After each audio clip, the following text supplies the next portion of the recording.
Hi everyone.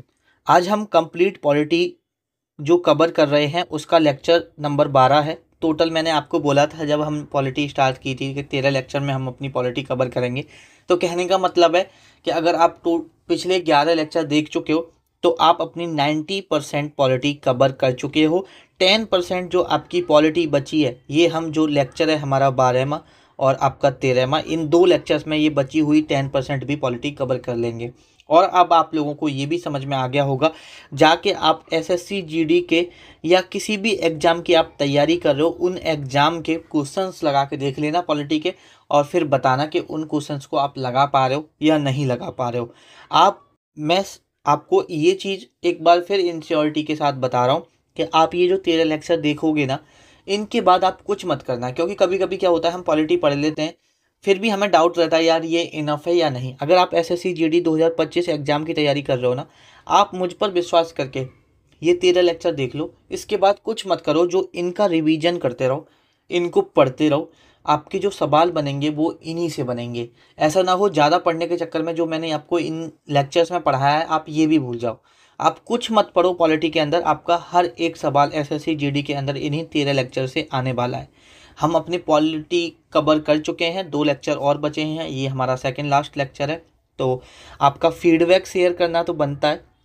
मैंने कल भी आपसे वीडियो में बोला था, कल जब हमारा लेक्चर था, कि हमारा लास्ट लेक्चर था, कि आप अपनी फीडबैक शेयर किया करो। तो बहुत सारे लोग हैं जो फीडबैक शेयर नहीं करते हैं। तो प्लीज़ यार देखो, मुझे आपकी एक फीडबैक ही है जिसकी वजह से मुझे मोटिवेशन मिलती है, मैं आप लोगों के लिए मेहनत करूं। और लेक्चर्स में आप लोगों को दिख भी रही होगी कि किस लेवल की मेहनत हुई है। हिंदी और इंग्लिश में आपको दोनों में करा रहा हूँ। चलो ये तो बात हो गई, ठीक है, आप अपने हो, आप तो समझते हो ये सारी चीज़ें, तो आप लोगों को ज़्यादा एकदम बताने की ज़रूरत नहीं है। आपका टाइम वेस्ट ना करते हुए हम लेक्चर शुरू कर लेते हैं। तो देखो हमारे यहाँ पर 81 तक क्वेश्चन आपके कंप्लीट हो चुके हैं, ठीक है। 81 तक हम क्वेश्चंस कर चुके हैं।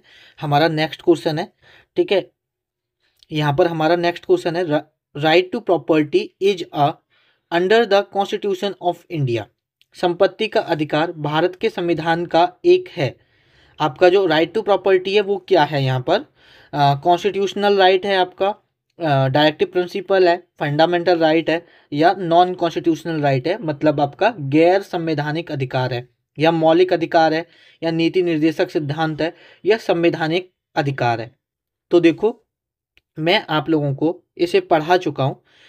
इसमें हमारा क्या है, जो हमारा क्वेश्चन नंबर 82 है, जो राइट टू प्रॉपर्टी है, ये देखो अगर अभी पूछा गया है, ये जो हमारा राइट टू प्रॉपर्टी है ये पहले मौलिक अधिकार था, मौलिक अधिकार था। लेकिन अगर आपसे पूछा जाए अब ये मौलिक अधिकार नहीं है, तो इसलिए हम इसका आंसर मौलिक अधिकार मतलब फंडामेंटल राइट्स नहीं लगाएंगे।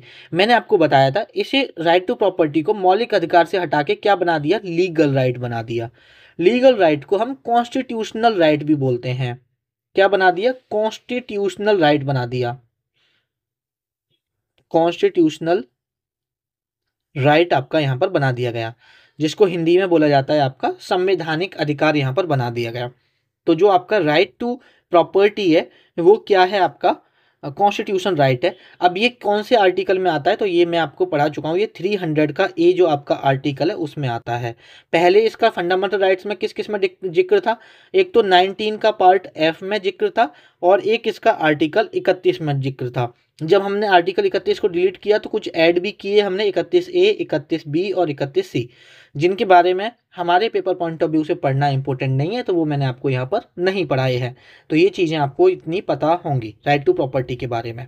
राइट टू प्रॉपर्टी में जो ये फंडामेंटल राइट से हटा के लीगल राइट या कॉन्स्टिट्यूशनल राइट बनाया गया, किस अमेंडमेंट के तहत बनाया गया था, तो ये भी मैंने आपको पढ़ाया। 44th कॉन्स्टिट्यूशनल अमेंडमेंट, 44वां संवैधानिक संशोधन जो आपका हुआ है, ये कब हुआ था, 1978 में आपका हुआ था। तो इस संविधान के बाद, मतलब सॉरी, इस संशोधन के बाद इसे राइट टू कॉन्स्टिट्यूशनल राइट बना दिया, right to property right fundamental right से हटाकर।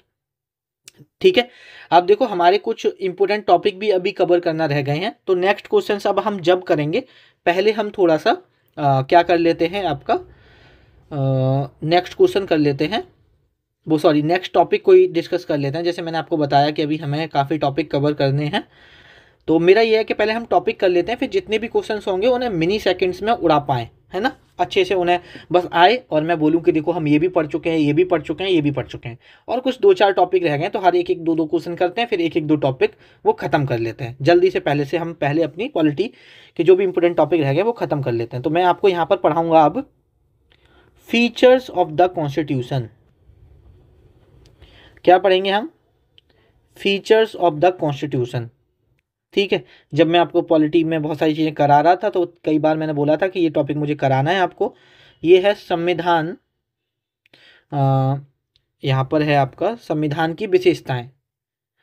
फीचर्स विशेषताओं को ही बोलेंगे मेरे अकॉर्डिंग, एक बार आप चेक कर लेना। विशेषताएं, विशेषताएं, ठीक है। अब यहाँ पर हम क्या करेंगे, देखो कुछ चीज़ें हैं जो आपको पता होनी चाहिए।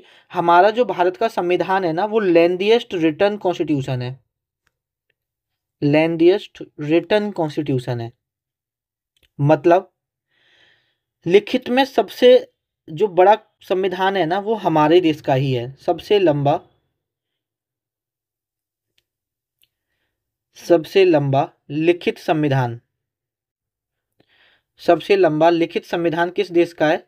तो आप बोलोगे भैया हमारे देश का है। ठीक है, यहां पर ये हो गया। ओरिजिनली हमारा जो संविधान है उसमें कितने पार्ट थे? देखो ये चीज़ें तो वैसे मैं आपको पढ़ा चुका हूँ, लेकिन मैं आपको ऐसे लिखवा देता हूँ। ओरिजिनली कितने पार्ट थे? 22 पार्ट थे। ठीक है, हमने सारे पार्ट देखे हैं। ठीक है, 3 उसमें बाद में ऐड कर दिए गए। अभी हमारे कॉन्स्टिट्यूशन में कितने पार्ट हैं? 25 पार्ट हैं, ये बात पता होना चाहिए। ओरिजिनली हमारे कॉन्स्टिट्यूशन में कितने शेड्यूल थे, कितने अनुसूची थे? पार्ट को भाग बोलते हैं, ये बात तो आपको अब पता ही चली गई होगी। 4 इसमें बाद में ऐड कर दी गई, 4 एडेड लेटर। अभी कितना है? अभी हमारी 12 अनुसूची हैं जो कि हमने बिल्कुल ट्रिक से याद किया है। टीयर्स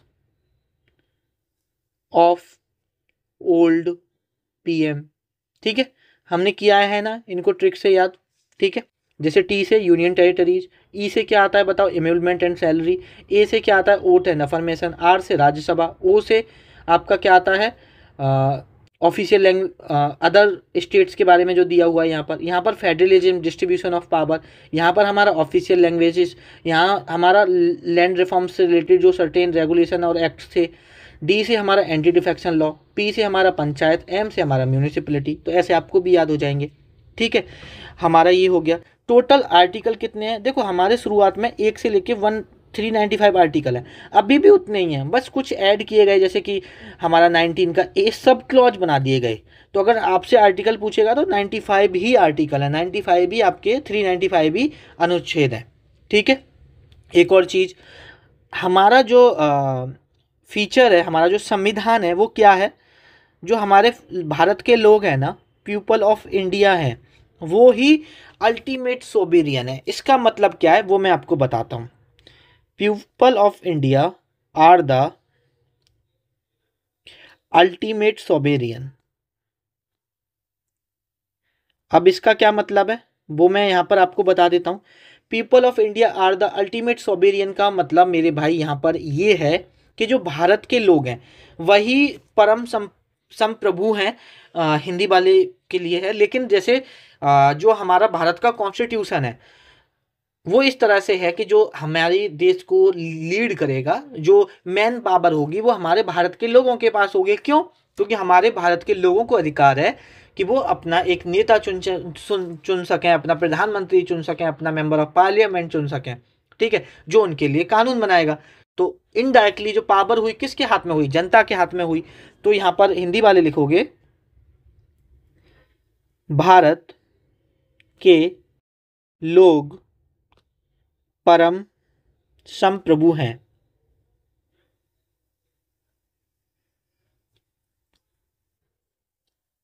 ठीक है, आपको इतनी बात समझ में आती है? थोड़ा सा कलर चेंज कर लेते हैं। उसके बाद हमारा नेक्स्ट जो इम्पोर्टेंट फीचर है हमारे कॉन्स्टिट्यूशन का, जो हमारा कॉन्स्टिट्यूशन है ना, the constitution of India, the constitution of India establishes a parliamentary form of government, इसका क्या मतलब है वो मैं भी बताऊंगा। Parliamentary form of government, both centre में भी, both at the centre and in the state. Hindi वाले लिख लो, फिर हम इसके बारे में डिस्कस करेंगे। भारत का संविधान, भारत का संविधान केंद्र और राज्य, केंद्र और राज्य दोनों में संसदीय स्वरूप स्थापित करता है। देखो, जो हमारा संविधान है उसमें पार्लियामेंट बनाई गई है, parliament of form of government बनाई गई है, हाउसेस बनाए गए हैं, लोकसभा बनाए गए हैं, राज्यसभा बनाए गए हैं, और वो सेंटर में भी है। देखो सेंटर में क्या है आपका, लोकसभा है, राज्यसभा है। अगर हम स्टेट की बात करें तो लेजिस्लेटिव असेंबली है, लेजिस्लेटिव काउंसिल है। अब ये बताओ, राज्यसभा के मेंबर बेशक इनडायरेक्टली इलेक्टेड हों, लेकिन इनको इलेक्ट कौन करता है, लोकसभा के मेंबर्स करते हैं। लेकिन एक बात बताओ, लोकसभा के मेंबर्स को कौन इलेक्ट करता है, भारत के लोग करते हैं, ठीक है। और भारत के लोग जिनको इलेक्ट करते हैं, जो पार्लियामेंट में जाते हैं, भारत में जितने भी नियम कानून बनते हैं, ज़्यादातर मैक्सिमम 99.99% या आप ऑलमोस्ट 100% मान सकते हो, जो भी कानून, तो देखो अगर हम बात करेंगे तो 100% जो भी कानून बनेंगे, जो भी पूरा हक दिया है वो किसको दिया है, पार्लियामेंट को दिया है। कोई भी कानून अगर आपको बनाना है तो वो पार्लियामेंट में पास होना ही चाहिए, ठीक है। इसीलिए जो हमारा कॉन्स्टिट्यूशन है वो parliamentary form of government establish करता है। और ये ऐसा क्यों करा गया है, क्योंकि जो पार्लियामेंट में मेंबर्स बैठे हुए हैं वो भारत की जनता ही उन्हें इलेक्ट कर रही है। तो एक तरह से भारत की जनता ही कानून बना रही है। इसीलिए बोलते हैं people of India are the ultimate sovereign. ये समझ में आपको आना चाहिए कि पार्लियामेंट हमारा जो किस तरह की फॉर्म ऑफ गवर्नमेंट है, तो पार्लियामेंट फॉर्म ऑफ गवर्नमेंट है हमारा, जो सेंटर में भी और स्टेट में भी। ये बात आपको अच्छे से समझ में आनी चाहिए। उसके बाद हमें और क्या याद रखना है, जो हमारा एक फीचर हमारे संविधान का, जो सवाल भी आया था शायद, अभी तो मुझे आया था सवाल कुछ, हमारा जो संविधान है वो कैसा है, फ्लेक्सिबल है, लचीला है। इसका मतलब क्या है, हमारे संविधान में बहुत सारी चीज़ें बदलाव बहुत आसानी से कर सकते हैं। कुछ देश के कॉन्स्टिट्यूशन में इस तरह से बने हुए हैं कि उनमें बदलाव करना ना के बराबर है या बहुत डिफ़िकल्ट प्रोसेस होता है। भारत में भी कुछ चीज़ों में बदलाव करने में बहुत डिफ़िकल्ट प्रोसेस होता है, ठीक है। सॉरी, वो लेक्चर मतलब बीच में पॉज करना पड़ गया था। हाँ, तो मैं आपको समझा रहा था, जो आपका कॉन्स्टिट्यूशन है ना मेरे भाई, वो फ्लेक्सिबल है। उसको जो चेंजेस कर सकते हैं हम, उसमें बड़े आराम से उसमें चेंजेस किए जा सकते हैं। कुछ ही चीज़ें ऐसी हैं जिसमें चेंजेस करने में थोड़ा स्पेशल मेजोरिटी और थोड़ा डिफ़िकल्ट प्रोसेस है, बट फ्लेक्सिबल रखा गया है। क्यों रखा गया है, जब हमारे देश के लोग उस वक्त हमारा कॉन्स्टिट्यूशन बना रहे थे तो उन्हें भी पता था कि बदलते टाइम में हमें संविधान में भी बहुत सारी चीज़ें बदलने की ज़रूरतें पड़ेंगी। जैसे बहुत जगह बहुत सारी कम्युनिटी को रिजर्वेशन दिया गया है या बहुत तरह के कानून बनाए गए हैं, तो उन्हें भी पता था कि एक टाइम बाद जब सारी चीज़ें इक्वल हो जाएंगी तो ये रिजर्वेशन भी हमें ख़त्म करना होगा। बहुत सारी चीज़ें हैं जो आगे चल के हमें चीज़ें करनी पड़ेंगी। इसलिए जो भारत में संशोधन है, जो अमेंडमेंट है, वो करना आसान है, फ्लेक्सिबल है, ठीक है। उसे रिजिड नहीं बनाया गया है, ये चीज़ याद रखना।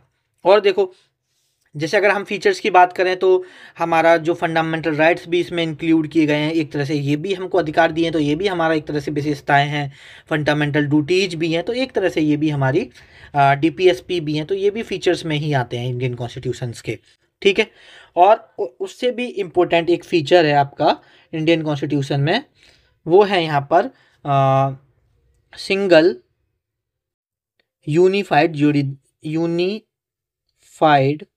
Judiciary with the supreme court at apex, सबसे ऊपर होगा।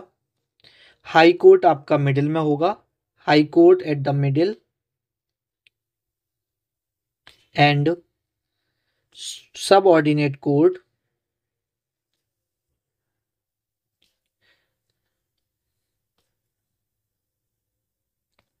At the bottom. ठीक है, यहाँ पर लिख सकते हो, आप हिंदी में लिख लो, मैं नीचे जगह नहीं है उतनी तो इसलिए। सर्वोच्च न्यायालय या सुप्रीम कोर्ट लिखा करो। सुप्रीम कोर्ट के साथ एकल एकीकृत न्यायपालिका, उच्च न्यायालय मध्य में, ऐसे लिखो न्यायपालिका, सर्वोच्च न्यायालय के साथ एकल एकल बोलते हैं ना, एकल सुप्रीम कोर्ट के साथ एकल एकीकृत न्यायपालिका शीर्ष पर, उच्च न्यायालय मध्य में, और अंत में आपकी कौन सी होंगी, सबऑर्डिनेट कोर्ट या निचली अदालतें आप लिख सकते हो। कहने का मतलब है हमारे सुप्रीम कोर्ट में एक सिंगल यूनिफाइड जुडिशरी है, मतलब एक प्रोसेस है कि अगर कोई आपको सज़ा मिल जाती है सबऑर्डिनेट कोर्ट्स में, तो ऐसा नहीं है कि उसका वो फाइनल डिसीजन होगा वहाँ पर, उसके बाद हम हाई कोर्ट में जा सकते हैं। तो ऐसा नहीं है कि हर स्टेट में हाई कोर्ट है तो हाई कोर्ट आपका अलग अलग, हाई कोर्ट अलग अलग डिसीजन दे सकते हैं, या हाई कोर्ट आपका, हाई कोर्ट का अलग पावर्स हैं, सुप्रीम कोर्ट की अलग पावर्स हैं, हाई कोर्ट की बात सुप्रीम कोर्ट नहीं, मतलब हाई कोर्ट ने जो दे दिया वो अलग डिसीजन होगा, सिंगल यूनिफाइड है। अगर हाई कोर्ट में के बाद अगर आप सुप्रीम कोर्ट में जाते हो और सुप्रीम कोर्ट का अलग डिसीजन होता है तो वो माना जाएगा। तो बेसिकली ऐसे हमारा एक तरह से सीक्वेंस में चीज़ें चलती हैं। तो ये सिंगल यूनिफाइड जुडिशरी है हमारा, ये भी एक हमारा बहुत इंपॉर्टेंट फीचर है। उसके बाद एक हमारी इंडिपेंडेंस ऑफ जुडिशरी है, जो हम डीपीएसपी में जैसे हम मतलब पढ़ते भी हैं, इंडिपेंडेंस है, मतलब बेसिकली हमारी जुडिशरी इंडिपेंडेंट है। ठीक है, और इसे सेपरेट भी किया गया, separation of judiciary from the executive. तो हमारी जो जुडिशरी है वो क्या है, इंडिपेंडेंट है। तो ये भी एक हमारा फीचर है। न्यायपालिका की स्वतंत्रता आप हिंदी में लिख सकते हो, न्यायपालिका की स्वतंत्रता। और उसके बाद हमारे कॉन्स्टिट्यूशन के क्या फीचर्स हैं, जो 18 साल या 18 साल के प्लस के लोग हैं उनको वोटिंग का अधिकार है, इररेस्पेक्टिव आप किसी भी सेक्स से बिलोंग करते हो, मेल फीमेल ट्रांसजेंडर कोई भी कम्युनिटी से आप बिलोंग करते हो, आप मेल हो फीमेल हो, आप एजुकेटेड हो नॉन एजुकेटेड हो, आप किसी भी डिपार्टमेंट में काम करते हो, गवर्नमेंट में प्राइवेट में, irrespective of anything, if you are the citizen of India and if you are 18 और 18 plus then you can vote. ठीक है, ये चीज़ समझ में आया आपको? ठीक है, बहुत अच्छी बात है। उसके बाद हमारा संविधान के क्या फीचर्स हैं। हमारा संविधान कहता है कि हमारा जो देश है वो कैसा होना है, मतलब कैसा देश है, सेकुलर स्टेट है, धर्म निरपेक्ष देश है हमारा, धर्म निरपेक्ष राज्य है हमारा, मतलब सेकुलर स्टेट मतलब एक तरह से देश। ठीक है, हमारा देश है। उसके बाद हमारे कुछ फेडरल और यूनिटरी फीचर्स दे रखे हैं। ठीक है, मैं इसे रफ कर दूं अगर आप लोगों की इजाज़त हो तो देखो यहाँ पर हमारी जो फेडरल फीचर्स है वो क्या है, federal features of Indian constitution. तो देखो फेडरल फीचर्स ये कहता है, बेसिकली डिस्ट्रीब्यूशन की बात करता है। वैसे तो बहुत सारे फीचर्स आते हैं फेडरल के अंदर, लेकिन आप अभी इतना याद रखो हमारे पेपर पॉइंट ऑफ व्यू से देखा जाए कि फेडरल का डिस्ट्रीब्यूशन की बात करता है, ये डिस्ट्रीब्यूशन ऑफ पावर। हमारा जो कॉन्स्टिट्यूशन है, जो हमारा संविधान है, वो कहता है भाई जो पावर है ना वो ऐसा मत करो कि सिर्फ सेंटर के हाथ में दे दो, कुछ पावर आप स्टेट के हाथ में दो, कुछ पावर आप सेंटर के हाथ में दो, और कुछ पावर सेंटर और स्टेट दोनों मिलकर उस पर लॉ बनाएंगे उनके हाथ में दो। और ये कहाँ डिस्कशन हुआ है, हमारा 7th शेड्यूल में डिस्कशन हुआ है। 7th शेड्यूल को अगर आप पढ़ोगे, 7वीं अनुसूची को अगर आप पढ़ोगे, तो वहाँ पर मैंने आपको पढ़ाया था कि 3 लिस्ट दे रखी हैं। एक आपकी यूनियन लिस्ट है, ठीक है, एक आपकी स्टेट लिस्ट है, राज्य अनुसूची, संघ अनुसूची, और एक आपकी कॉन्करेंट लिस्ट है। ये यहाँ पर हमारी 3 लिस्ट हमने पढ़ी थी। ठीक है, तो federal feature of Indian constitution क्या बोलता है कि जो पावर्स हैं उनका वर्गीकरण होगा बिटवीन राज्य सरकार और केंद्र सरकार। ठीक है, अगर हम बात करें इसके यूनिटरी फीचर्स की, तो देखो अब आप ऐसा है, जब हमारा कॉन्स्टिट्यूशन है, जब हम आर्टिकल 1 पढ़ रहे थे तो वहाँ पे हमने एक पढ़ा था कि जो हमारा भारत है, प्यारा भारत, वो राज्यों से मिलके बना है। ठीक है, अलग अलग राज्यों से। अब जैसे यहाँ पर यूपी भी है, बिहार भी है, वेस्ट बंगाल भी है, ठीक है, वेस्ट बंगाल भी है आपका, ठीक है, झारखंड भी है और महाराष्ट्र भी है, ठीक है, नॉर्थ के स्टेट्स हैं। तो अलग अलग देश हैं, इन अलग अलग राज्य हैं सॉरी, और इनसे मिलके हमारा क्या बना है, एक हमारा प्यारा भारत बना है। तो यूनिटरी फीचर ये कहता है कि अगर कोई बंदा यूपी में रह रहा है, ठीक है, तो ऐसा नहीं है कि उसे यूपी की सिटीजनशिप भी लेने की जरूरत पड़े और इंडिया की भी लेने की पड़े। भाई यूपी अब एक परमानेंटली इंडिया का पार्ट है, क्योंकि अब वो इंडिया से अलग नहीं हो सकता है, तो इसलिए उसे सिर्फ एक ही सिटीजनशिप लेने की जरूरत है, एक ही नागरिकता लेने की जरूरत है, वो है भारत की नागरिकता। और अगर कोई बाई बर्थ पैदा हुआ है भारत में, तो उसे ऑलरेडी वो भारत का नागरिक माना जाता है, उसे कोई सिटीजनशिप लेने की जरूरत नहीं पड़ती। तो ये हमारा यूनिटरी फीचर्स कहता है। अगर यहीं पर हम बात करते हैं अमेरिका की, तो अमेरिका में ऐसा नहीं होता। अमेरिका में जैसे हमारे यहाँ क्या है, यूपी अगर भारत में है, अगर वो अलग होना चाहता है तो वो अलग नहीं हो सकता भारत से। किसी भी स्टेट को इतनी पावर नहीं दी हुई है कि अगर वो चाहे कि वो अलग हो जाए, अपना अलग देश बनाएंगे, नहीं। लेकिन यूएसए में जितनी भी स्टेट्स हैं वो अलग हो सकती हैं, कुछ प्रोसेस है उसके थ्रू, और इसलिए ही वहाँ पर आपका यूनिटरी फीचर्स नहीं काम करता, क्योंकि वहाँ पर वहाँ के लोगों को दो सिटीजनशिप लेनी होती हैं, एक वो जिस स्टेट में रह रहे हैं उसकी, और एक अमेरिका की। डबल सिटीजनशिप की, दोहरी नागरिकता की जरूरत वहाँ पर पड़ती है। तो ये हमारा यूनिटरी फीचर और federal feature of Indian constitution हो गया, federal feature and unitary feature of Indian constitution. एक और जो इंपॉर्टेंट फीचर हमने पीछे भी डिस्कशन करा था, और जो मैंने आपको बोला था कि जब मैं फीचर्स ऑफ इंडियन कॉन्स्टिट्यूशन कराऊंगा तो ये चीज़ें मैं आपको डेप्थ में पढ़ाऊंगा। वो कौन सा हमारा फीचर है इंडियन कॉन्स्टिट्यूशन का, वो देख लेते हैं। वो था हमारा कौन सा, थोड़ी सी चीज़ें हम यहाँ रफ करते हैं जिससे कि मैं आपको समझा पाऊँ। वो मैं आपको पढ़ा रहा था सेपरेशन ऑफ पावर के बारे में, सेपरेशन ऑफ पावर के बारे में।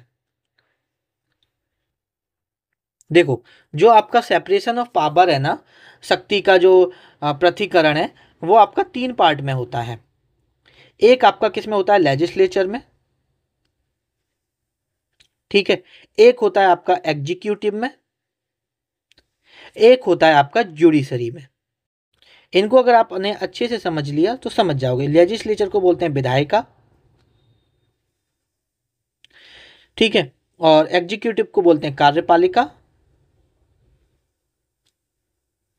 मैंने बोला भी था ये तीनों मैं आपको अच्छे से समझाऊंगा। जुडिशरी को बोलते हैं न्यायपालिका। और देखो ये तीनों क्या हैं, ये तीनों ऑर्गन है ऑफ इंडियन गवर्नमेंट। तो अगर आपसे कभी पूछ ले कि थ्री कितने ऑर्गन है, तो आपको पता होनी चाहिए हमारी भारतीय संविधान के कितने अंग हैं। तीन अंग हैं, विधायिका, कार्यपालिका, न्यायपालिका, लेजिस्लेचर, एग्जीक्यूटिव, जुडिशरी, और इनमें हमारी पावर्स डिवाइड की गई हैं। अभी लेजिस्लेचर क्या है थोड़ा सा अच्छे से समझना। जो लेजिस्लेचर है वो क्या करेगा, लॉ बनाएगा। जो हमारे इलेक्टेड रिप्रेजेंटेटिव्स होते हैं, जैसे हमने एमपी हैं सेंटर में, स्टेट में हमारे जो एमएलए होते हैं, वो कानून बनाएंगे। पार्लियामेंट है और वहाँ पर स्टेट लेजिस्लेचर है आपका, वहाँ पर हमारे कानून बनाए जाएंगे, ठीक है। तो कुछ कानून बनाने की पावर किसको है, लेजिस्लेचर को है। अब ये जो कानून बनाए जाएंगे, इसको कोई मतलब लागू तो करेगा, लागू होंगे, लागू होने का प्रोसेस उनको सही से, मतलब वो जो लागू हो रहे हैं उन्हें जो लागू करने की जो ड्यूटी है वो किसकी है, कार्यपालिका की, ठीक है। जैसे इसमें लेजिस्लेचर में तो आपका पार्लियामेंट आ जाता है, अगर हम स्टेट की बात करें तो लेजिस्लेचर आ जाता है, विधानमंडल आ जाता है और संसद आ जाता है, लेजिस्लेचर, ठीक है। अगर वहीं पर हम एग्जीक्यूटिव की बात करते हैं, कार्यपालिका की बात आती है, तो यहाँ पर आपके पुलिस हो गए, ठीक है, जो सर्विसेज करते हैं डीएम वगैरह, वो इनका सारा काम होता है कि जो कानून बना है उसे लागू किया जाए, उसे इनेक्ट किया जाए, ठीक है। आपके प्रधानमंत्री, सीएम, इन सब का काम क्या होता है, जो आपका कानून बना है उसे लागू किया जाए। तो एग्जीक्यूटिव का काम होता है जो कानून बना है उसे लागू करना, ठीक है। तो ये group of people implementing laws, laws बनाना लेजिस्लेचर का काम है, और लॉज को लागू करना ये एग्जीक्यूटिव कार्यपालिका का काम है, मतलब कार्य करना, ऐसे याद कर सकते हो, ठीक है। उसके बाद यहाँ विधि है तो विधि बनाना मतलब लॉ बनाना। उसके बाद ज्यूडिशरी का काम है कि जो ये जो आपका पार्लियामेंट में कानून बना है और जो कानून लागू हुआ है, सबसे पहले जो कानून बना है वो सही बना है या नहीं, ये जुडिशरी का काम है उसका जांच करना। जो कानून बना है वो सही से अप्लाई हो रहा है नहीं हो रहा है, ये भी जुडिशरी का काम है। तो ये सारे जो पावर्स हैं अलग अलग ऑर्गन्स में डिवाइड की गई 3 अंग में। एक आपका विधायिका में, लेजिस्लेचर में, एक आपका कार्यपालिका एग्जीक्यूटिव में, एक आपका जुडिशरी न्यायपालिका में। ये तीनों जगह आपके अलग अलग जो पावर्स हैं इनका पृथकीकरण कर दिया गया, सेपरेशन कर दिया गया। आई होप आपको ये समझ में आ गया होगा जो हमने अभी डिस्कशन यहाँ पर किया है। ठीक है, तो ये आपके कुछ फीचर्स थे इंडियन कॉन्स्टिट्यूशन के जो आपको पता होने चाहिए। अब हम एक दो क्वेश्चन और देख लेते हैं, फिर हम अपना देखते हैं प्रेसिडेंट के बारे में पढ़ेंगे, है ना।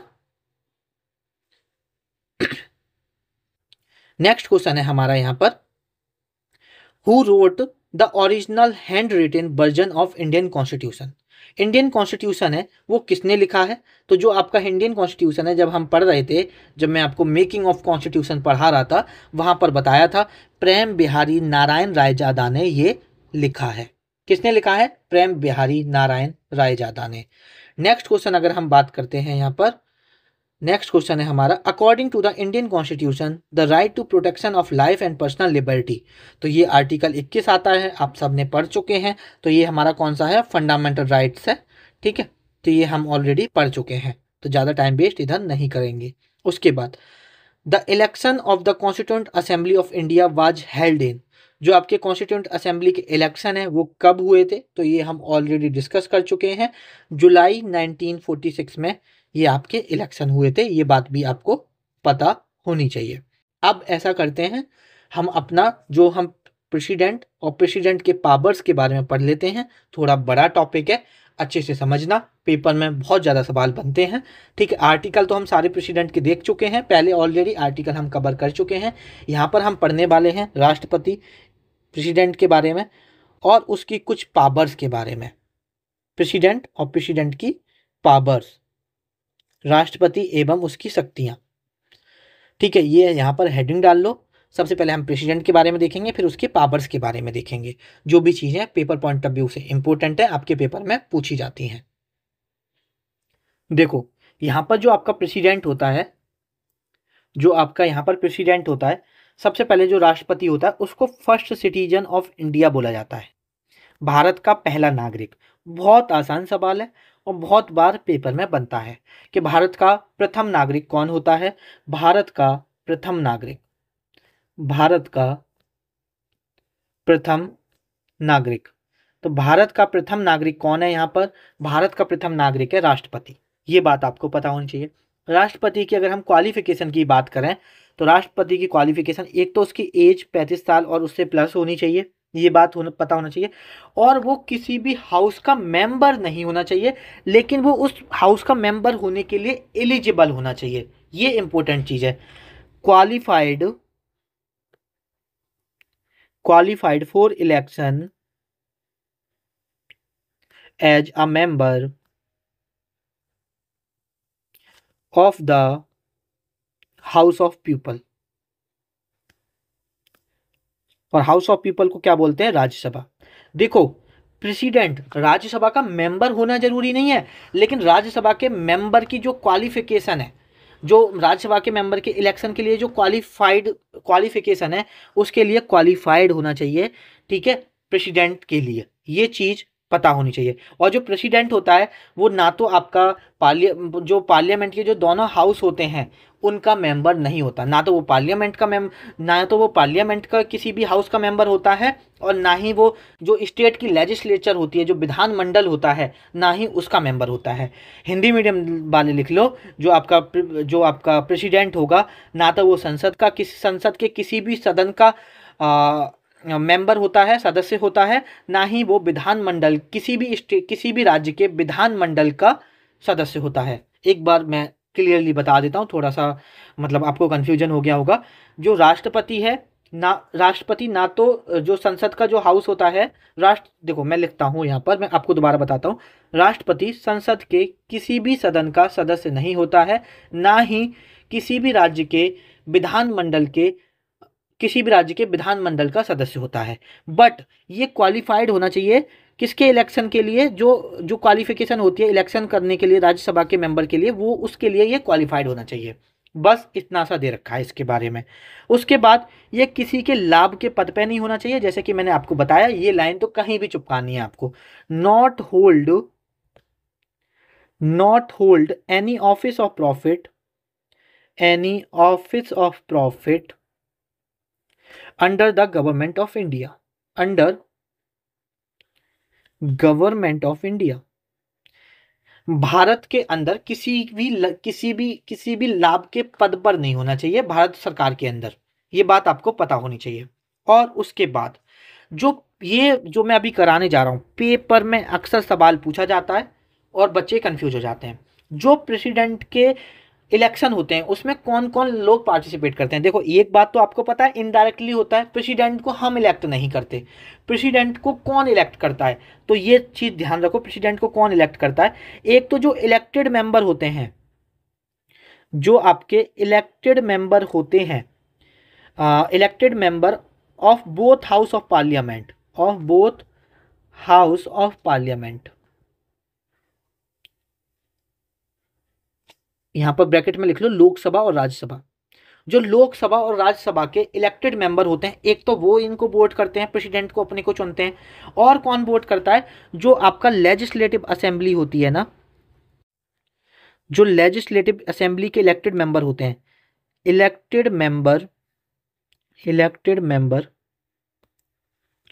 ऑफ लेजिस्लेटिव असेंबली, इसके मेंबर्स आपका क्या करते हैं, वोट करते हैं प्रेसिडेंट के इलेक्शन के लिए। इतना आपको पता होना चाहिए, ठीक है। हिंदी वाले लिख लो, संसद के दोनों सदन, संसद के दोनों सदनों और राज्य की विधान सभाओं के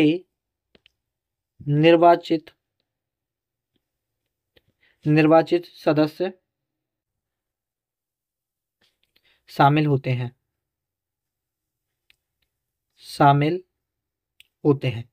बहुत इंपॉर्टेंट है भाई, याद रखना, ठीक है, कि जो प्रेसिडेंट के इलेक्शन होते हैं उसमें कौन कौन पार्टिसिपेट करता है, कौन कौन वोट करता है, बहुत इंपॉर्टेंट है ये चीज मेरे भाई, याद रखना। उसके बाद प्रेसिडेंट को ओथ कौन दिलाता है।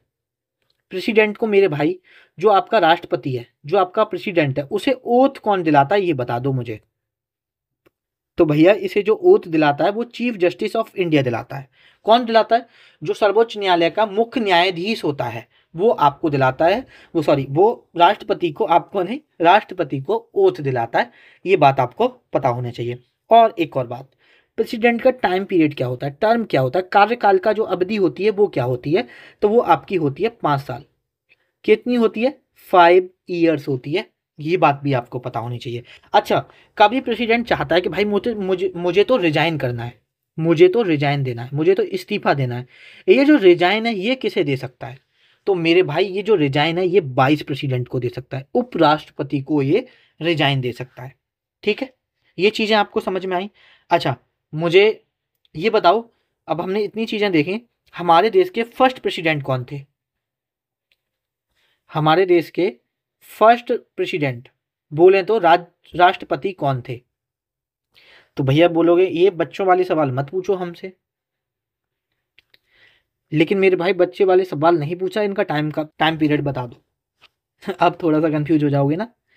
26 जनवरी 1950 से लेके 13 मई 1962, ये चीज आपको पता होनी चाहिए। इतने टाइम तक आपके राजेंद्र प्रसाद जी रहे। उसके बाद फर्स्ट एक्टिंग प्रेसिडेंट अगर आपसे पूछ लिया जाए, देखो अभी तक जो एक्टिंग प्रेसिडेंट रहे हैं वो 3 रहे हैं, मैं तीनों के नाम लिखवा देता हूँ। एक्टिंग प्रेसिडेंट को हिंदी में क्या कहते हैं, प्लीज गूगल कर लेना, ठीक है। तो फर्स्ट एक्टिंग प्रेसिडेंट रहे थे आपके बीबी गिरी, ठीक है। दूसरे जो एक्टिंग प्रेसिडेंट रहे थे वो रहे थे जो हाई सुप्रीम कोर्ट के चीफ जस्टिस थे, कौन थे, मोहम्मद हिदायतुल्लाह, उसके बाद एक और रहे थे बीडी जट्टी, बीडी जट्टी, ठीक है। ये 3 एक्टिव प्रेसिडेंट रहे हैं, ये चीज़ आपको पता होना चाहिए।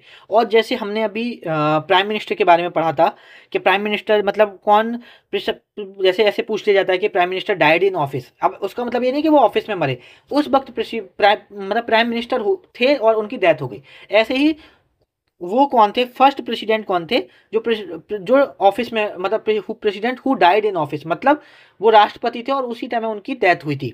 तो वो आपके जो पहले थे वो थे Zakir Hussain, the president who died in office in 1969।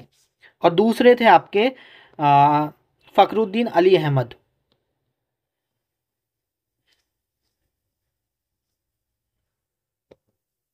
जिनकी डेथ हुई थी 1977 में। ये चीज आपको पता होनी चाहिए। अब देखो, हमने ये प्रेसिडेंट के बारे में जो बेसिक चीज़ें थी वो पढ़ ली। अब जो इंपॉर्टेंट चीज़ें हैं प्रेसिडेंट की पावर, अब हम थोड़ा सा प्रेसिडेंट के पावर के बारे में हम पढ़ लेते हैं। और अच्छा, मैं कुछ चीज़ें बताना भूल गया प्रेसिडेंट के पावर बारे में। ये जैसे वैसे तो मैंने बता दिया था, ये नॉमिनल हेड होता है, ये तो मैं बता ही चुका हूँ जब हम प्राइम मिनिस्टर पढ़ रहे थे। नॉमिनल हेड कौन होता है आपका, प्रेसिडेंट होता है। रियल हेड कौन होता है आपका, रियल हेड आप बोलोगे भैया, रियल हेड होता है आपका पीएम होता है, ठीक है। और प्रेसिडेंट को ही आप हेड ऑफ स्टेट बोलते हो। हाँ, देखो प्रेसिडेंट को क्या बोलते हैं हम, प्रेसिडेंट को ही हम हेड ऑफ स्टेट बोलते हैं। और प्राइम मिनिस्टर को क्या बोलेंगे, फिर प्राइम मिनिस्टर को हेड ऑफ गवर्नमेंट बोलेंगे। ये वर्ड नहीं लिखवाया था, वहां लिख लेना प्राइम मिनिस्टर वाले सेक्शन में कि प्राइम मिनिस्टर को हेड ऑफ, मतलब ये तो लिखवा दिया था, हेड ऑफ स्टेट बोलते हैं प्रेसिडेंट को, ये नहीं लिखवाया था, चलो यही लिख लो, कोई दिक्कत नहीं है उसकी बात, ठीक है। अब देखो, प्रेसिडेंट के पास अलग अलग पावर होती हैं, जैसे कुछ जैसे पार्लियामेंट में कुछ पावर आपकी प्रेसिडेंट को दी है, मतलब एग्जीक्यूटिव पावर दी है कुछ प्रेसिडेंट को आपको। अ, लिख लो, पावर ऑफ प्रेसिडेंट, आप हेडिंग डालो, पावर ऑफ प्रेसिडेंट,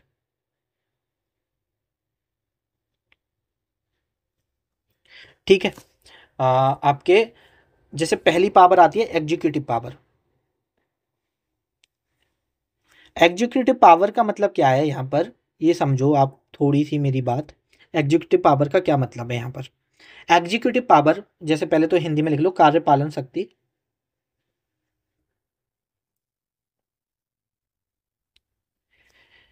कि देखो, सबसे पहले तो ये कुछ लोगों को अपॉइंट करता है, जो सारी, देखो एग्जीक्यूटिव का मतलब वो लोग, एग्जीक्यूटिव में वो लोग आते हैं जो सब चीज़ों को लागू कर रहे होते हैं, कानून को लागू कर रहे होते हैं। तो पहले तो इसके पास, सॉरी, इनके पास कुछ पावर्स होती हैं अपॉइंट करने की, जैसे कि ये प्रधानमंत्री and other council of ministers को अपॉइंट करते हैं। अपॉइंटमेंट, अपॉइंट जैसे, ये देखो ये किनको अपॉइंट करते हैं, प्राइम मिनिस्टर को अपॉइंट करते हैं, काउंसिल ऑफ मिनिस्टर्स को अपॉइंट करते हैं। उसके बाद आपका attorney general of India, attorney general of India, महान्यायवादी, महान्यायवादी, इनको यहाँ पर आपको अपॉइंट करते हैं, महान्यायवादी को अपॉइंट करते हैं, अटॉर्नी जनरल ऑफ इंडिया को अपॉइंट करते हैं। उसके बाद कैग को ये अपॉइंट करते हैं, कैग को, controller auditor and general of India को अपॉइंट करते हैं। जो आपके चीफ इलेक्शन कमिश्नर होते हैं, चीफ इलेक्शन कमिश्नर होते हैं, मुख्य चुनाव आयुक्त होते हैं, जो मुख्य चुनाव आयुक्त होते हैं, उन्हें ये अपॉइंट करते हैं, मुख्य चुनाव आयुक्त को ये अपॉइंट करते हैं। और ये किसको अपॉइंट करते हैं, जो आपके चेयरमैन होते हैं यूपीएससी के, सर, यूपीएससी एसपीएससी, जो आपके चेयरमैन होते हैं, चेयरमैन और जो मेंबर होते हैं यूपीएससी के, उनको ये अपॉइंट करते हैं।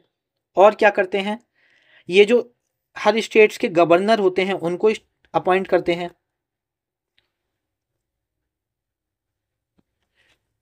और जो फाइनेंस कमीशन के चेयरमैन और मेंबर्स होते हैं,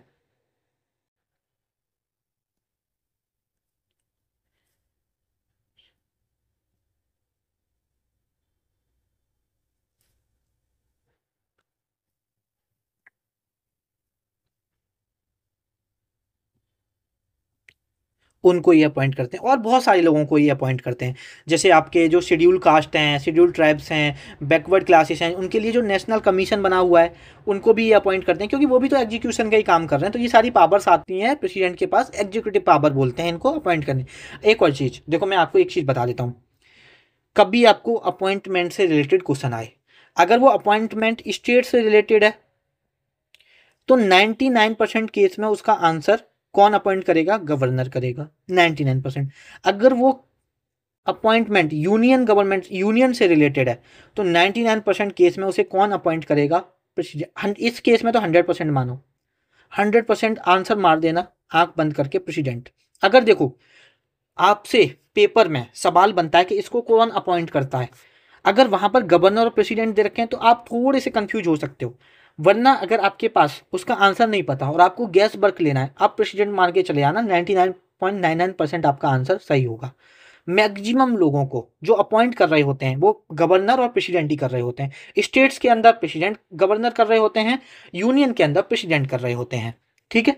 और मैक्सिमम यहाँ पर आपके अगर देखा जाए प्रेसिडेंट ज़्यादा अपॉइंट करते हैं या गवर्नर, तो ऑब्वियसली बात है प्रेसिडेंट ज़्यादा लोगों को अपॉइंट कर रहे होते हैं। तो देखो, अगर आपको समझ में ना आए कि ये स्टेट्स की बात हो रही है यहाँ पर या यूनियन की बात हो रही है, और वहाँ पर ऑप्शन में प्रेसिडेंट भी दे रखा है और गवर्नर भी दे रखा है, तो आप आंसर अपना प्रेसिडेंट टिक कर देना, वो भी आपका 90% सिचुएशन में सही हो सकता है, ठीक है। अगर आपको आंसर उसका लगाना ही है, उस केस में मैं आपको यहाँ पर बता रहा हूँ। तो यहाँ पर ये जो प्रेसिडेंट की पावर देखी हमने, एग्जीक्यूटिव पावर देखी।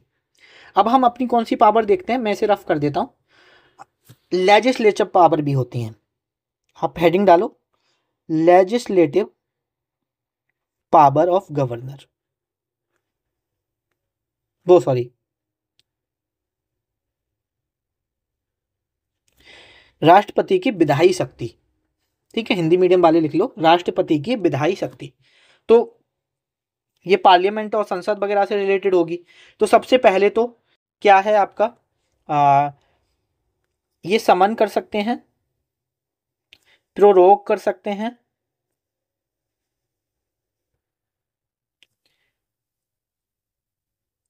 किसको? पार्लियामेंट को। एंड ये डिजॉल्व कर सकते हैं लोकसभा को। ये प्रेसिडेंट की पावर है, डिजॉल्व द लोकसभा, ठीक है। तो हिंदी मीडियम वाले लिख लो, संसद को बुला सकते हैं, संसद को बुला, या स्थगित लिख लो, प्रोरोग मतलब स्थगित।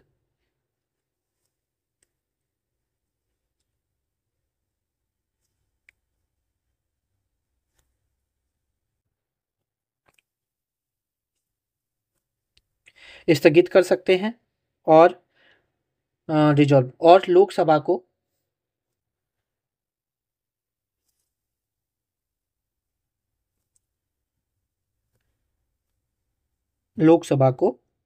डिजॉल्व को क्या बोलते हैं? भंग कर सकते हैं,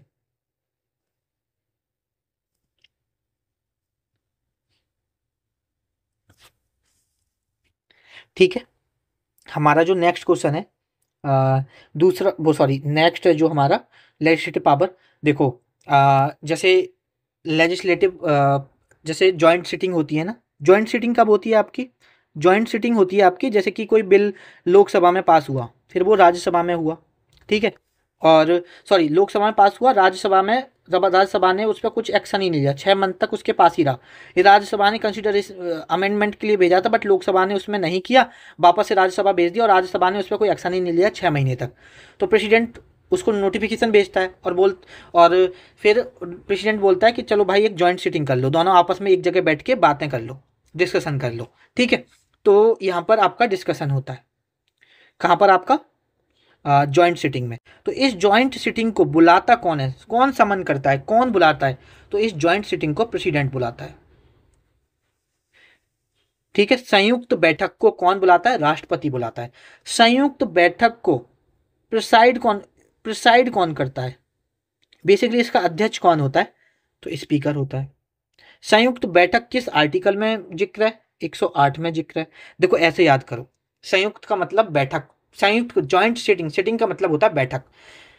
अगर आप हिंदू कल्चर से हो तो आपको पता है बहुत सारे जगहों पर हम 108 परिक्रमा लगाते हैं, और 108 परिक्रमा लगाने के बाद एक जगह बैठ जाते हैं। तो बैठ गए ना, जॉइंट सिटिंग हो गई, ठीक है, बैठ गए हम। तो 108 परिक्रमा लगाने के बाद अब हम थक गए और बैठ गए, तो ऐसे याद कर सकते हो। उसके बाद देखो, कुछ तो इलेक्टेड मेंबर होते हैं राज्यसभा में, 12 मेंबर्स को ये क्या करते हैं, नॉमिनेट करते हैं। तो वो भी तो एक तरह से इनकी पावर हुई, विधायी शक्ति हुई, लेजिस्लेटिव पावर हुई। मतलब विधायी शक्ति का मतलब जो भी पार्लियामेंट से रिलेटेड इनके पास पावर है वो सारी लेजिस्लेटिव में आएंगी। लेजिस्लेटिव में क्या क्या आता है, पार्लियामेंट आता है, तो पार्लियामेंट से रिलेटेड जितनी भी पावर है वो लेजिस्लेटिव में आएंगी। तो 12 लोगों को ये नॉमिनेट कर देते हैं राज्यसभा में, जो डिफरेंट फील्ड से होते हैं। जैसे आपके एक फील्ड है आपका आर्ट, एक है आपका लिटरेचर, एक है आपका साइंस, एक है आपका सोशल साइंस, ठीक है। और भी कुछ किसी ने काम किया उससे कर सकते हैं, लेकिन ये आपके फील्ड्स हैं।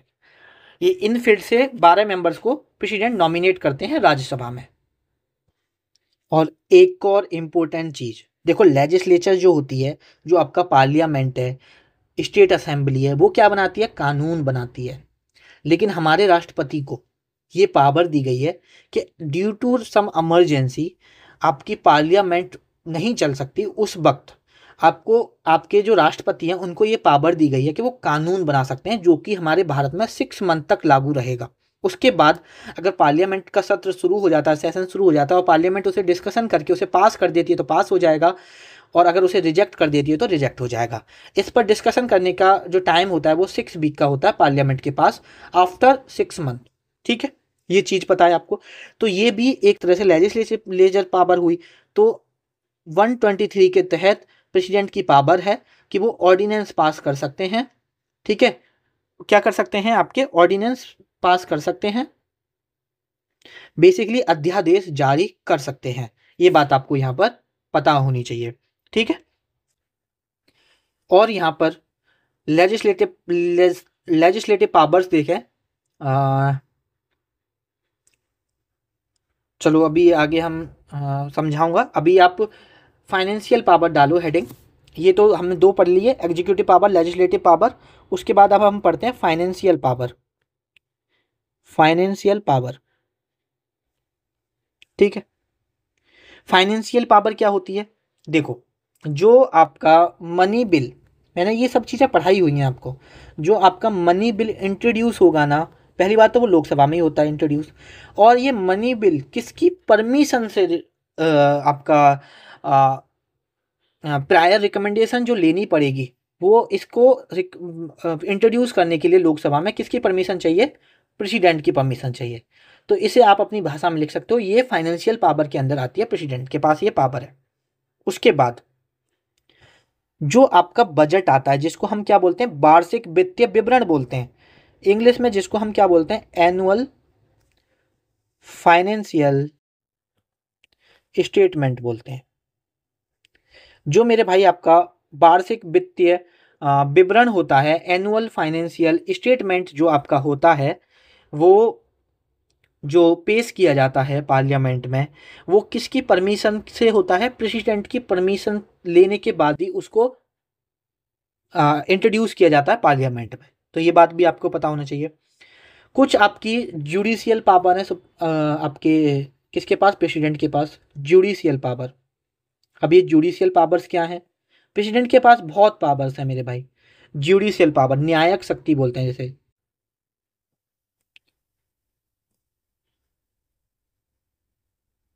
ठीक है। फाइनेंशियल पावर मतलब वित्त शक्ति, ठीक है। तो जुडिशियल पावर में क्या क्या क्या पावर्स हैं, कि जो आपका चीफ जस्टिस होते हैं, जो आपके chief justice of India and जजेस of supreme court and high court, इनको कौन अपॉइंट करता है, तो इनको मेरे भाई अपॉइंट करते हैं प्रेसिडेंट। एक तो ये पावर हो गई जुडिशियल में। उसके बाद ये कभी भी किसी भी कानून पे, किसी भी लॉ के बारे में सलाह ले सकते हैं सुप्रीम कोर्ट से, ठीक है। ये हमने अंडर द आर्टिकल 143 पढ़ा था, ठीक है। तो ये भी एक तरह से जुडिशियल पावर होती है, तो लिख लो, he can seek advice from the supreme court on any question of law, on any question of law. ठीक है, आपको आई होप कि ये बात भी क्लियर हो गई होगी। और उसके बाद और क्या पावर दी हुई है, मैंने आपको बताया था जब हम पढ़ रहे थे कि जो हमारा सुप्रीम कोर्ट है ना मेरे भाई, वो क्या कर सकता है सुप्रीम कोर्ट, यहाँ पर आर्टिकल 72 मैंने आपको पढ़ाया था ना, जो ग्रांट पार्डन कर सकता है,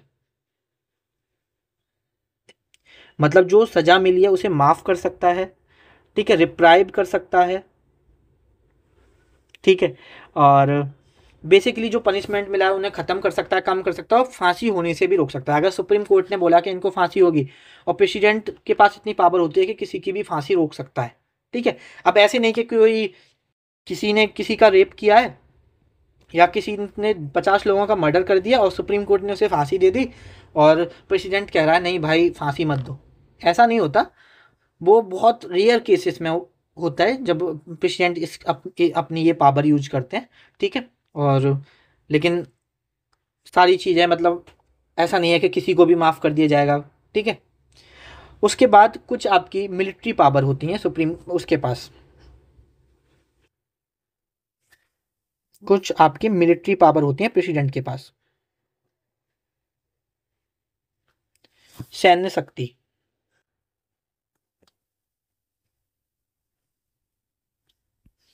कौन कौन सी होती हैं?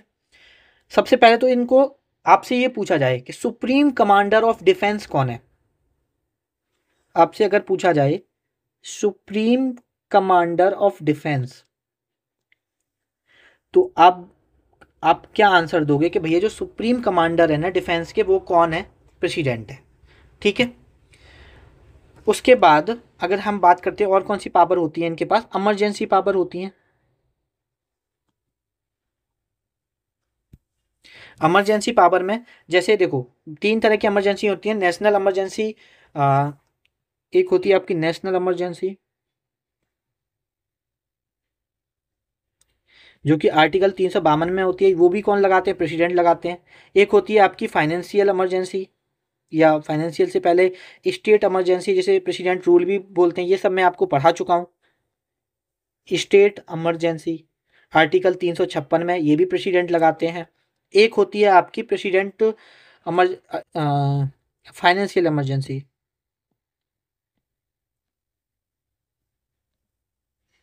ये किस आर्टिकल में आती है? ये आर्टिकल 360 में आती है। इसको भी आपके राष्ट्रपति प्रेसिडेंट लगाते हैं। ठीक है, अब देखो ये कुछ पावर्स पढ़ी, एक पावर और होती है जो लास्ट पावर हम पढ़ेंगे प्रेसिडेंट के बारे में, वो है वीटो पावर। अच्छे से समझ लेना।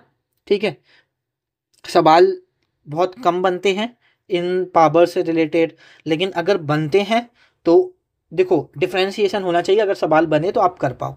अगर वीटो पावर बहुत सारे लोग नहीं पढ़ते हैं। देखो वीटो पावर क्या होता है, पहले तो मैं आपको ये समझाता हूँ, पहले तो मैं इसको रफ करता हूँ।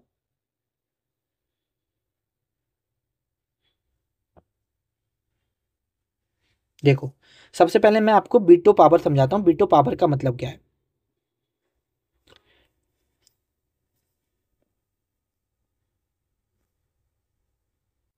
देखो जो वीटो पावर होती है ना, वो ये होती है कि देखो हजार लोग मिलके एक बात कह रहे हैं और एक अकेला व्यक्ति एक बात कह रहा है। ठीक है, तो अगर इस अकेले व्यक्ति की बात चले तो ये होती है वीटो पावर, कि एक अकेले इंसान के पास इतनी शक्ति हो कि हजार लोग मिलके जो बात कह रहे हैं और ये अकेला इंसान जो कह रहा है, इन हजार लोगों की बात ना मान के इसकी बात मानी जाए, this is called veto power. ठीक है, जनरली जो वीटो पावर होती हैं वो 4 प्रकार की होती हैं, लेकिन हमारे जो राष्ट्रपति हैं उनके पास 3 ही वीटो पावर हैं। ठीक है, तो उन 3 वीटो पावर के बारे में हम पढ़ेंगे और वहीं से पेपर में आपके अक्सर सवाल बनते हैं।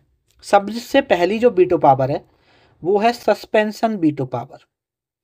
सस्पेंशन वीटो पावर अच्छे से समझ लेना, आज के बाद कभी नहीं भूलोगे। सस्पेंशन वीटो पावर, जैसे देखो कोई भी कानून आएगा आपका, लोकसभा में आएगा, लोकसभा सपोज मतलब कहीं भी इंट्रोड्यूस हो सकता है, लोकसभा में हो सकता है, राज्यसभा में हो सकता है, पहले कहीं भी इंट्रोड्यूस हो सकता है। पार्लियामेंट में, बेसिकली हम इसे लोकसभा राज्यसभा ना बोल के पार्लियामेंट में आपका कोई भी कानून आएगा।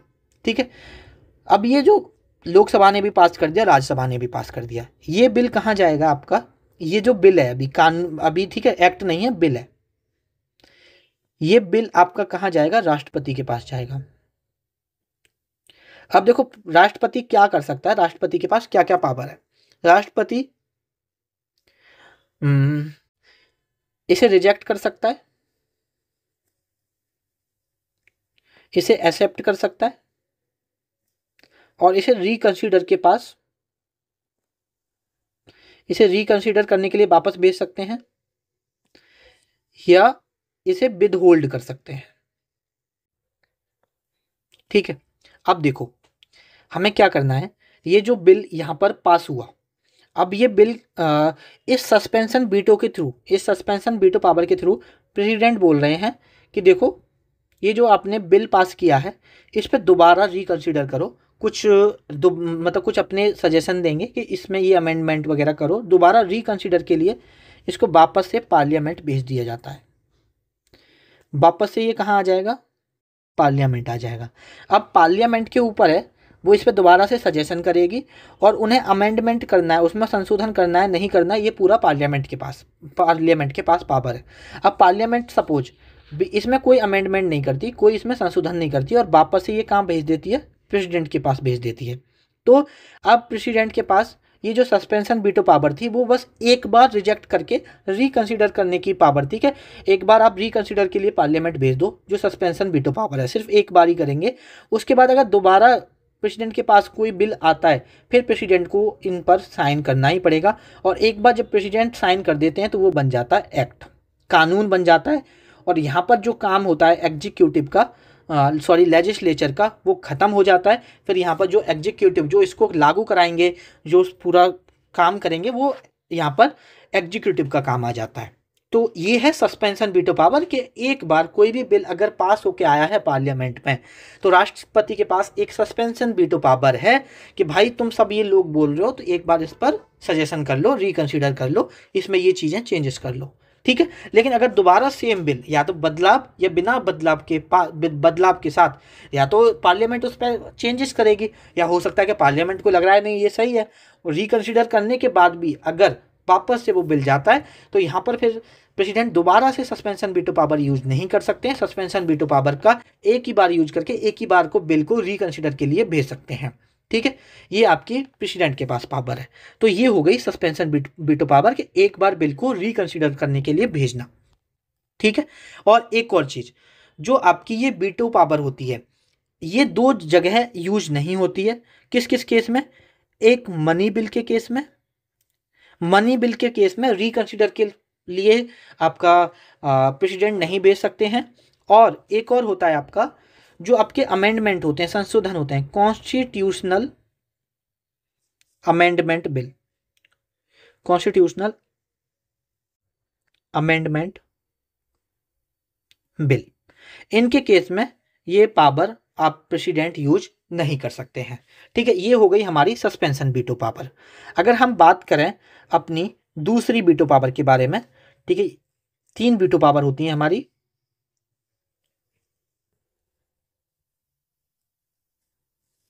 एक जो हमारी वीटो पावर है वो है absolute veto power, absolute veto power. Basically जो आपकी एब्सोल्यूट वीटो पावर होती है वो क्या होती है, आपका लोकसभा है, आपका राज्यसभा है, यहाँ से जो बिल है वो आपका पास हो गया, अब ये गया प्रेसिडेंट के पास। तो जो सस्पेंशन वीटो पावर थी प्रेसिडेंट उसको रिकंसीडर के लिए भेजते थे, लेकिन इस एब्सोल्यूट वीटो पावर का यूज करके वो इसे विद होल्ड कर सकते हैं, अपने पास रख सकते हैं, इसे विद होल्ड कर सकते हैं और इस पर साइन नहीं कर सकते। इस पर साइन वो नहीं करेंगे तो पार्लियामेंट के पास इतनी पावर नहीं है कि इनसे ज़बरदस्ती साइन करा पाए। पार्लियामेंट के पास जब भी पावर है जब इसे अगर वो रिकंसीडर के लिए भेज देते और पार्लियामेंट फिर से भेज देता तो फिर राष्ट्रपति को उस पर साइन करना ही पड़ता, लेकिन राष्ट्रपति ने उसको वापस भेजा ही नहीं, अपने पास बोल दिया और बोल रहा कि इस पर वो साइन नहीं करेंगे, विद होल्ड कर लिया, अपने पास रख लिया। ठीक है, ये हो गया आपका राष्ट्रपति की एब्सोल्यूट वीटो पावर। तीसरी अगर हम बात करें, जो तीसरी पावर होती है वो होती है pocket veto power. Pocket veto power. Pocket veto power क्या है? आपका लोकसभा और राज्यसभा से सपोज बिल पास हुआ। अब अगर ये बिल पास होगा तो ये बिल पास होके कहाँ जाएगा? राष्ट्रपति के पास जाएगा। जब ये बिल राष्ट्रपति के पास होगा तो राष्ट्रपति के पास पॉकेट वीटो पावर है, मतलब कि राष्ट्रपति इसे अपने पास रख लेंगे और ना यहाँ तो बोलेंगे कि वो इस पावर एब्सोल्यूट वीटो पावर में तो बोलेंगे कि मैं साइन नहीं करूँगा। यहाँ पर वो विद होल्ड कर लेंगे अनंत समय के लिए, इनफाइनाइट टाइम के लिए, अनंत समय के लिए अपने पास होल्ड कर लेंगे। और ना तो ये बोलेंगे कि मुझे इस पर साइन करना है, ना तो वो हाँ बोलेंगे और ना ही ना बोलेंगे। और पार्लियामेंट और किसी के भी पास इतनी पावर नहीं है कि उनसे बोले कि नहीं भाई आप साइन कर दो या आप अपना जवाब दो, हाँ ना कुछ तो बोलो कि आप साइन करोगे या नहीं करोगे। तो प्रेसिडेंट के पास पॉकेट वीटो पावर है, ना तो वो हाँ करेंगे ना करेंगे, अनंत समय के लिए इस बिल को अपने पास रख लेंगे। ठीक है। और किसी के पास कोई पावर नहीं है कि प्रेसिडेंट से जाके पूछें कि भाई कुछ हाँ ना जवाब तो दो कि तुम्हें ये बिल पास करना है, इसको कानून बनाना है नहीं बनाना, साइन करना है नहीं करना। तो इस वीटो पावर का यूज करके अब आप देख सकते हो कि प्रेसिडेंट के पास ये सारी पावर्स होती हैं। ठीक है। तो हमने डिफरेंट प्रेसिडेंट की जो पावर्स हैं वो यहाँ पर हम पढ़ चुके हैं। ठीक है। इतना आप लोगों को समझ में आया होगा। अब देखो इस लेक्चर को हम यहीं पे ख़त्म करते हैं। ठीक है। अभी हमारी कुछ इंपॉर्टेंट चीज़ें और रह गई हैं जो कि हम उसे नेक्स्ट लेक्चर में करने की पूरी कोशिश करेंगे और कोशिश करेंगे कि नेक्स्ट लेक्चर में मैं आपकी पूरी कंप्लीट पॉलिटी कवर करा सकूं। मुझे आशा है कि जो मैं पढ़ा रहा हूँ वो आप लोगों को समझ में आ रहा होगा। आप सभी से एक मेरा रिक्वेस्ट है कि आप अपनी जो फीडबैक है वो नीचे कमेंट सेक्शन में ज़रूर शेयर किया करो। देखो फीडबैक ही एक ऐसा है, हम ऑलमोस्ट 98% अपनी पॉलिटी कवर कर चुके हैं, 2% हमारी पॉलिटी बची है तो वो हम कवर कर लेंगे। ठीक है। ज़्यादा अब हमारी जो चीज़ें थी वो ऑलमोस्ट हमारी कवर हो चुकी हैं। और अभी तक आपको ये, अगर आपने सारे लेक्चर्स देख रहे हो तो आपको ये सारे लेक्चर्स कैसे लगे हैं? Do share your feedback. इससे मुझे मोटिवेशन मिलता है ऐसे ही और मेहनत करने का। और देखो ऐसा नहीं है कि जो आप अपनी फीडबैक शेयर करोगे वो सिर्फ पॉजिटिव ही फीडबैक शेयर करो, आप अपना कुछ सजेशन दे सकते हो। ठीक है। आपको अगर कुछ अच्छा नहीं लगा, नेगेटिव कोई फीडबैक है वो भी आप शेयर कर सकते हो। देखो अगर आपकी नेगेटिव फीडबैक होगी या आपका कोई सजेशन होगा तो उससे मुझे सीखने को मिलेगा, मैं नेक्स्ट आगे से अपने अंदर इम्प्रूवमेंट कर पाऊंगा। और अगर आपकी पॉजिटिव फीडबैक होगी तो मेरे अंदर ऐसे ही मोटिवेशन आएगा और सब्जेक्ट्स को कवर कराने में, और ऐसे ही आपको विद ईमानदारी, जिस ईमानदारी से मैं आपको पढ़ा रहा हूँ उस ईमानदारी से ऐसे आगे पढ़ाने में। तो आपकी फीडबैक मेरे लिए सबसे ज़्यादा मायने रखती है। अपनी फीडबैक ज़रूर शेयर किया करो। जहाँ पर पॉलिटी हम 60 दिन में कवर करते हैं वहाँ पर मैं आपको लगभग 13 घंटे में पूरी पॉलिटी कवर करा रहा हूँ। तो आपको ये कैसा लग रहा है? हम यहाँ पर एक भी वर्ड एक्स्ट्रा नहीं पढ़ते हैं। जो भी जितना भी पेपर पॉइंट ऑफ व्यू से इम्पोर्टेंट है, मैं अगर यहाँ पर एक एक वर्ड लिखा रहा हूँ तो वो आपके पेपर पॉइंट ऑफ व्यू से इम्पोर्टेंट है तभी करा रहा हूँ। और देखो ये हम SSC GD के लिए कर रहे हैं, लेकिन मैं आपको एक चीज़ इंश्योर कर देता हूँ, आप SSC GD छोड़ो, CGL देने चले जाना, CHSL देने चले जाना, आप MTS देने चले जाना, या रेलवे का NTPC एग्जाम देने चले जाना, या कोई भी वनडे एग्जाम देने चले जाना जिसमें पॉलिटी पूछी जाती है। जो आपके पॉलिटी के सवाल होंगे, इन्हीं जो 12-13 क्लास हम करेंगे, इन्हीं से सारे सवाल आपको देखने को मिल जाएंगे। ऑलमोस्ट हमने पूरी पॉलिटी यहाँ पर धीरे धीरे करके कवर कर चुके हैं। जो भी रह गया है वो आने वाले लेक्चर में हम कवर कर लेंगे। और देखो अभी तक आपने अगर टेलीग्राम चैनल ज्वाइन नहीं किया है तो PDF वगैरह मैं टेलीग्राम चैनल पर अपलोड करता हूँ, तो वहाँ पर आप टेलीग्राम चैनल ज्वाइन कर लो। एक हमारा व्हाट्सएप चैनल है जहाँ पर मैं आपको नोटिफिकेशन वगैरह तो देता ही देता हूँ, एग्जाम रिलेटेड गाइडेंस भी प्रोवाइड कराता हूँ, तो वहाँ पर आप व्हाट्सएप चैनल ज्वाइन कर सकते हो। मोटिवेशनल थॉट्स वगैरह भी वहाँ पर मैं अपलोड करता रहता हूँ। ठीक है। इन दोनों की लिंक आपको डिस्क्रिप्शन में मिल जाएगी।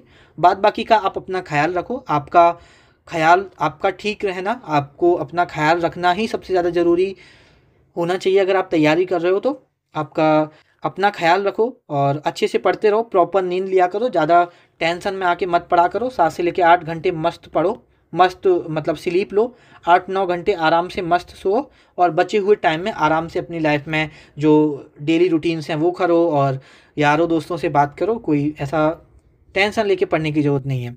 ठीक है, अपना ख्याल रखो। आपसे मुलाकात होगी नेक्स्ट लेक्चर में।